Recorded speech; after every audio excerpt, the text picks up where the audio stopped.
Assalamu Walaikum. Hello friends, how are you? Welcome back to my another video. In this video, I am going to show you how to put a border in the middle of a cell in Microsoft Excel. Let's get started.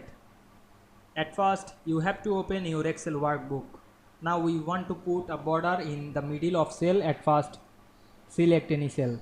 Now I am select the cell. Then go to the home menu. Click the borders drop down menu. We can see here many borders but not available the middle border. But we make the border using another process. We can see here the bottom, top, left, right. Now I am use the bottom border. Select this cell and select the bottom border. Then we can see here a border added on the middle. Now we want to make sure the border is added. Go to the file menu, select the print option and check this. We can see here the border available. Now we can see we put a border in the middle of a cell easily. I hope you enjoyed my video. Please like, comment, share and subscribe my channel.